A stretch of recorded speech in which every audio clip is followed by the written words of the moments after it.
ரிலேஷன்ஷிப்ஸ்ல 3 stages இருக்கு. Stage 1.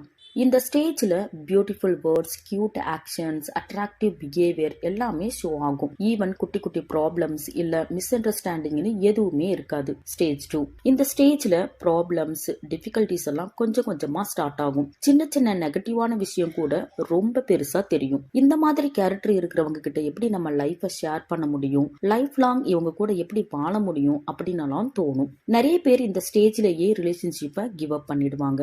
Stage 3. லைஃப்ல இந்த ஸ்டேஜ் தான் ரொம்ப அழகானது. ரியல் லவ் அண்ட் அஃபெக்ஷன் இங்க தான் ஸ்டார்ட் ஆகும். அண்டர்ஸ்டாண்டிங் அதிகமா இருக்கும். ஒரு ப்ராப்ளம் வருதுன்னா அந்த ப்ராப்ளம் வராம இருக்க என்ன பண்ணணும், சப்போஸ் ப்ராப்ளம் வந்துச்சுன்னா எப்படி சால்வ் பண்ணணும் அப்படிங்கிற கிளாரிபிகேஷன் அவங்களுக்குள்ள வந்துடும். என்ன பேசணும், எப்படி பேசணும், எந்த மாதிரி நடந்துக்கணும், எதையெல்லாம் பண்ணக்கூடாது அப்படிங்கிற புரிதல் 2 பேருக்குள்ளயும் வந்துடும். இந்த அண்டர்ஸ்டாண்டிங் தான் உண்மையான லவ். இந்த ரிலேஷன்ஷிப்பை யாராலையும் பிரேக் பண்ண முடியாது. இந்த 3 ஸ்டேஜ்ல நீங்க எந்த ஸ்டேஜ்ல இருக்கீங்கன்னு எனக்கு சொல்லுங்க. Good luck.